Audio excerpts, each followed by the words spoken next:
Hey, what's up, guys? I thought I'd do another video. I just woke up. I had some ideas. Um, so today's Sunday. Happy Easter. I wanted to talk about a little more about the trading. So it's been going good. I haven't had any losses yet, which it's been really good. I wanted to talk more about my strategy and some principles that I've been using. So one principle that I want to talk about is that from my personal training background, from lifting and from sports adaptation, there's a concept of progressive overload. So when I train people like in lifting or in bodybuilding or powerlifting, pretty much it's like how much muscle they can put on, right? But there'd be two very important things. So there'd be progressive overload, which is kind of increasing them over time, and then there would be exercise form. So making sure the form is perfect. Like the form is perfect, the technique is perfect. The more perfect you can get it, the better. Like if you see two fighters, one fighter can hit a harder punch, but if the other fighter's technique is better, that's gonna go forward. So in any exercise, whether it's ballerina, whether it's fucking dancing, it's fighting, it's any martial arts, lifting, any of that, the form is critical. Like the form makes everything, makes or breaks everything. A runner, a fighter, an athlete, okay? The form is one. The second thing is the progressive overload. So it's to increase them over time. So I could train any kind of athlete because I would progressive overload them in some kind of way. That would be either getting them faster over time or getting them stronger over time, or putting more muscle on them over time, and would be doing it gradually. It would always be doing it gradually, and this is going to apply to the markets. So be doing it gradually, and then that would mean that what progressive overload is it's like scale acquisition. It's like getting better at something over time, and that could be through so if I had a runner, it would be peaking them out. So if you have fighters, they peak out for a competition, or powerlifters, they peak out for a competition. So it'll be a 12-week block or a 16-week block. So whatever their trainers will do, and this is across all kinds of different sports, in Olympics, in powerlifting, and even bodybuilding and stuff, or in martial arts, or these fights and stuff, they start 12 to 16 weeks out, and then they begin them, and then they train, and then each week they make little adjustments and then improvements, and then over time they get better. So if I had a runner, I'd start him at something easy, okay, we're gonna run back and forth, or we're gonna do these laps. Then the progressive overload would be that either over time we'd gradually add on more laps. So maybe he starts with 3 laps, then he has to do 4, then he has to do 5 around the track, then 6, then 8, then 10, and each week maybe add on a little more, or each day add on a little more. Or it can be the same distance, but each time we have to decrease the speed a little bit, so you have to do it a little faster, and a little faster, a little faster, a little faster. Or we could even do that with a runner. We could begin him with weights, weights attached to his body, and then he has to do it, and then each week we take off a little bit of weights, and then we take off a little bit of weights or something. But we do ways to progressive overload them. I know I was watching, there's fighters that will go up into the mountains, high up, super high altitude, so that they can train there on less altitude. But it's a method of progressive overload, because as they're progressing in their fight camp, they're getting better, they're training different things. The goal is always progressive overload for any MMA fighter or combat athlete too, because it's getting better and making skill improvements over time, which happens gradually. So they go up there to the mountains, and then they have to pretty much, yeah, their breathing supply, the oxygen is less there, so they can't breathe as much, but they adapt, they get better over time, and then when they come back down to regular level, then they have kind of superior ability, because they got used to training up there, and it's a progressive overload. It's an adaptation. It's the same thing if you took a runner, gave him weights, weighted him down, and then had him run back and forth and stuff, and then over time you took away weights a little bit. And the key to progressive overload is doing it gradually over time. So over 8 weeks we'll take on a tiny bit of weight less, a tiny bit of weight less, a tiny bit of weight less, and then by the end of 8 weeks, then you have a full adaptation, and then he's super fast. But if you just did weights for 1 week, like heavyweights, and then the next week you took it off, you wouldn't get much adaptation, you know, there wouldn't be any progressive overload. So that's the principle of progressive overload, and that's key to any exercise science, you know, and it has to be done gradually over weeks. So what happens too is after 12 weeks or 16 weeks, you kind of hit a plateau, and then like you can't progress past that plateau pretty much, you know, and then like your body needs to rest and chill a little bit, and then like you have to kind of start some kind of new programming at that point for another 12 weeks or 16 weeks. Now, okay, this is similar to markets because my good friend was telling me that pretty much when you trade markets, trade markets or with different kind of money making in general, he's like, the key rule is the 10% rule. So he was saying that like, even if I can make a bigger return on my money, I don't choose to. I try to make just 10% like each day or every couple of days. And I thought that's really smart because it's really similar to this, you know. And he was saying that pretty much like a lot of people get wrecked because they try to make a bigger return and then they get wrecked, they lose their money, like, you know, because the stock market, I mean, especially if you're day trading, it's really simple. It's either gonna go up or it's gonna go down. There's two ways that it can go, you know.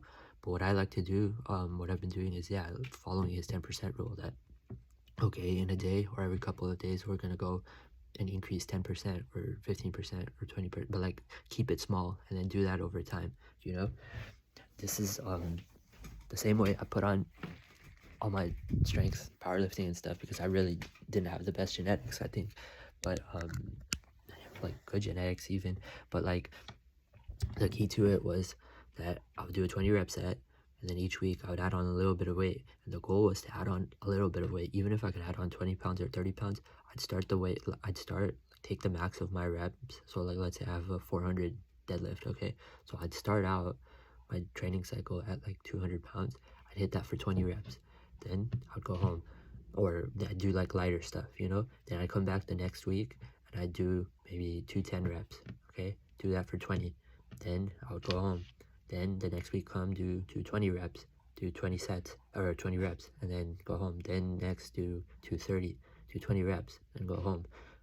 And a lot of people don't have the fucking patience to do this, or like they want to do more sets. It won't feel like you're putting in work, but you could do a lot less, and then by the end of like 10 or 12 weeks or 15 weeks, you'll be doing like your old max for a bunch of reps, you know.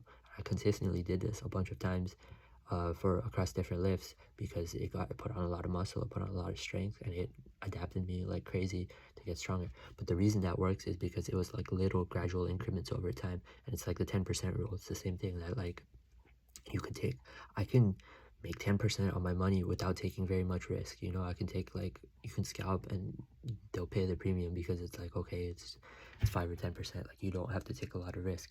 So I can make 10% without taking a lot of risk, but like, no, like, okay, well, I'm gonna trade this, and then my goal is to make a small percentage, and that's it. And then same progressive overload, the next day I'm gonna make that, the next day I'm gonna make that again, or I do that like every other day, you know. The goal is little increments over time, because it's very similar to how skill acquisition happens. It's similar to how adaptation in like the body happens over time, or adaptation in general happens over time.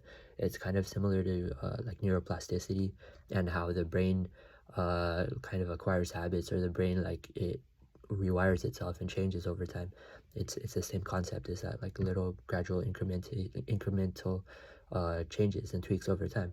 So pretty much, what was I saying? So yeah, the goal is 10%, like little increments over time, and then like changes and stuff, and over time you start to get better. But yeah, my goal is 10%, and you're saying that like, okay, how often can you double your money? So you guys have seen that like there's been one double already. So I started at 700, now we're at like 1460, and we'll see how I can keep this going, because I may have L's, or I may have positions that I have to get out of, or that I picked wrong. But the point being that it's a lot easier to make like a really tiny percentage on your money. Like I can make like a small 5% or 10% on my money trading without a lot of risk. But if I was trying to make like a 50% return in a day, or even a 30 or 40% return in a day, I'd have to take a lot more risk, and I'll be wrong a lot more of the time. So that's a big part of why this has been able to work. And so like, if I tried to make like, I mean, if you buy a call on like a position, and goes up like a little, it rallies that day, you can 2x, 3x, 4x your money. You can 4x your money in like a day, you know, that's 400%. Or people, I mean, when crypto was rallying and stuff, like crypto would go up like and down like crazy. You could buy a small cap cryptocurrency coin and then have it go up and down like a crazy amount in a day, but you could also get wrecked just as easily. But the point being, the very important lesson is that it's a lot easier to make like a tiny percentage on your money and do that consistently, repeatedly, than it is to make a bigger percentage in a day and then do that again the next day and then do that again the next day and then the next day. That's a lot harder because it's just easier to get that tiny percent return each and every time. Okay. So again, like if you're trading options and stuff, or if I'm selling options, and there'll be other lessons, but yeah, if you're selling a position, you can do that without like a lot of risk. Like to make 5% or 10% a day in a day, they'll give you the premium. You're not, it's pretty unlikely like you that you get wrecked. You can do that without a lot of risk. Okay. Another thing that I'll say too is that a particular thing is in powerlifting they would call it specificity, which is like kind of like what you're going to focus on and focusing on one thing and not too many things. So like I'm only trading like one stock, maybe two stocks, like, you know, and I'm just watching that chart every day and I'm learning that chart every day because there's patterns to it, you know. um and like, so I'm trading basically like one stock a day, like the same stock, the same ticker. I'm actually trading an index. And I can go into this more in other videos, but like the reason I'm trading an index is that there's a ton of different stocks in it, so it's not going to be super volatile. It's not going to go up like a crazy ton in a day. It's not going to go down a crazy ton in a day. If there's like really big news, like they changed an interest rate or something, or like Fed meeting and they're like super bearish or bullish, like the Fed chair makes a meeting or something, it'll shift. Like maybe it'll shift a little more on those days, but then I can just look out for those days ahead of time. And then in general, it's not going to move like a crazy ton because it's an index. You know, if it was like an individual stock, it could move a lot more. But my goal isn't to have it move a lot more. My goal isn't for it to be extremely volatile. My goal, again, is to make the small percentage on my money and do it consistently. So make like 5% a day or every couple of days and do that. 10% every day or every couple of days and do that, like a small percentage, small percentage, small percentage. And okay, we're going to double our money in like 2 weeks or 3 weeks, but we're going to do it safely versus take more risk and even get it right a lot of the time, but then sometimes get it wrong and like lose a lot too. So that's kind of the key. That's another principle to like why the trading has been going good so far, is 10% rule, making small gains over time, and like understanding progressive overload and making tiny gains over time versus trying to make a big gain like all at once. And that's why I'm kind of doing that.